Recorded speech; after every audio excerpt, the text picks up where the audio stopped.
আজ আমরা একটা বেশ অন্যরকম অভিজ্ঞতার গভীরে যাব। মানে এমন একজনের কথা বলবো যিনি পড়াশোনা শেষ করে ঠিক গতানুগতিক ক্যারিয়ারের পথে হাঁটেননি, বরং তিনি বেছে নিয়েছেন একজন পূর্ণকালীন মা হওয়ার জীবন। আমাদের হাতে আছে মাতৃত্ব এক স্বেচ্ছাবৃত পথ, লেখাটি থেকে নেওয়া কিছু অংশ যা তার ব্যক্তিগত ভাবনা, তার সিদ্ধান্ত, সেগুলোর ফলাফল তুলে ধরে। হ্যাঁ, মানে বিষয়টা কিন্তু খুব ইন্টারেস্টিং। একদম। আর মূল প্রশ্নটাও কিন্তু বেশ ভাবার মতো, তাই না? একদিকে সমাজের একটা চেনা ছক, প্রত্যাশা। হ্যাঁ, যে ভালো রেজাল্ট মানে ভালো চাকরি, প্রতিষ্ঠা। ঠিক। আর অন্যদিকে আছে নিজের ভেতরের উপলব্ধি, নিজের চাওয়া। তো এই দুয়ের মাঝে মাতৃত্বের জায়গাটা কোথায়? চলুন এই জার্নিটা একটু কাছ থেকে দেখি, বোঝার চেষ্টা করি কেন তিনি এমনটা ভাবলেন, কি হলো তারপর, আর মানে শেষ পর্যন্ত তার উপলব্ধিটা ঠিক কোথায় গিয়ে দাঁড়ালো। আচ্ছা। এই যে পুরো ভাবনাটা, এর শুরুটা কিন্তু খুব সাধারণ একটা ঘটনা থেকে। লেখিকা তার লেখার শুরুতেই বলছেন তার বাড়ির নিচতলায় এক ভাড়াটে থাকতেন। স্বামী স্ত্রী দুজনেই চাকরি করতেন। আর তাদের দুটো ছোট বাচ্চা, মানে ধরুন প্রায় সারা দিন একাই কাটাতো, হয় গ্যারেজে খেলছে না হয় সিঁড়িতে, অপেক্ষা করছে বাবা মা কখন ফিরবে। উফ, একা একা। হ্যাঁ, বোনটা কাঁদলে নাকি ভাই সামলাতো। এই দৃশ্যটা, এটা ওনার মনে খুব গভীর দাগ কেটেছিল।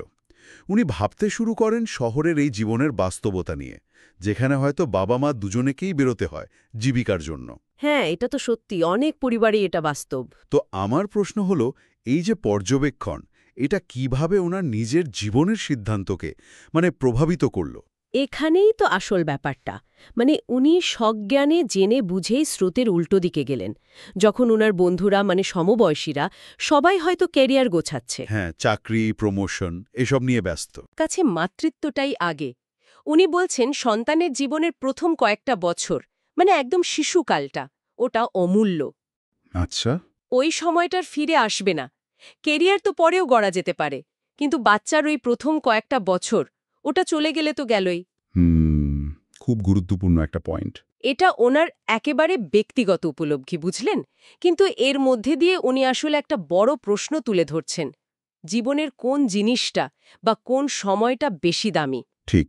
কিন্তু এই যে ব্যক্তিগত সিদ্ধান্ত, যেটা কিনা সমাজের চেনা পথের থেকে বেশ আলাদা, এটা নিশ্চয়ই চারপাশ থেকে সহজে মেনে নেওয়া হয়নি। মানে কি ধরনের কথা শুনতে হয়েছে বা পরিস্থিতিটা কেমন ছিল? না না, সহজ তো ছিলই না, একদমই না। তাকে বারবার মানে একরকম প্রতিনিয়ত শুনতে হয়েছে যে এত পড়াশোনা করে কি লাভ হলো যদি চাকরি না করো।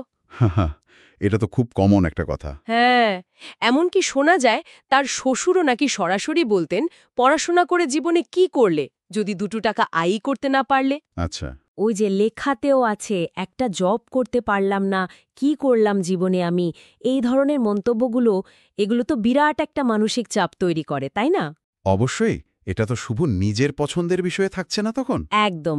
এটা তখন একটা লড়াই হয়ে দাঁড়ায়, নিজের বিশ্বাসের সাথে সমাজের প্রচলিত ধারণার লড়াই। তার মানে একদিকেই সামাজিক চাপ, কথা শোনা, অন্যদিকে মাতৃত্বের তো নিজস্ব চ্যালেঞ্জও আছে, তাই না? মানে রাত জাগা, বাচ্চার দেখভাল। ঠিক তাই। আর উনি কিন্তু সেগুলো অস্বীকার করছেন না। উনি খুব খোলাখুলিই বলছেন তার আত্মত্যাগের কথা। সন্তানের জন্য নিজের খাওয়া, ঘুম বাদ দেওয়া, বাচ্চার বমি পরিষ্কার করা, কোলে বাচ্চাকে নিয়েই সংসারের হাজারটা কাজ সামলানো। এগুলো তো বিরাট একটা শারীরিক আর মানসিক ধক, এতে তো কোনো সন্দেহ নেই। হ্যাঁ, তা তো বটেই। কিন্তু কিন্তু এর বিনিময়ে উনি যা পেয়েছেন, মানে সন্তানের ওই নিবিড় সান্নিধ্য, ওই যে উষ্ণ আলিঙ্গন, সেটাকেই উনি বলছেন জীবনের সবচেয়ে বড় অ্যাচিভমেন্ট। অ্যাচিভমেন্ট? বা।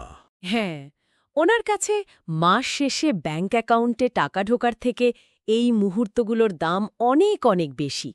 এখানেই কিন্তু উনি সাফল্যের যে একটা চলতি ধারণা আছে না, মানে টাকা, পয়সা, প্রতিপত্তি, হ্যাঁ, হ্যাঁ। সেটাকে সরাসরি চ্যালেঞ্জ করছেন।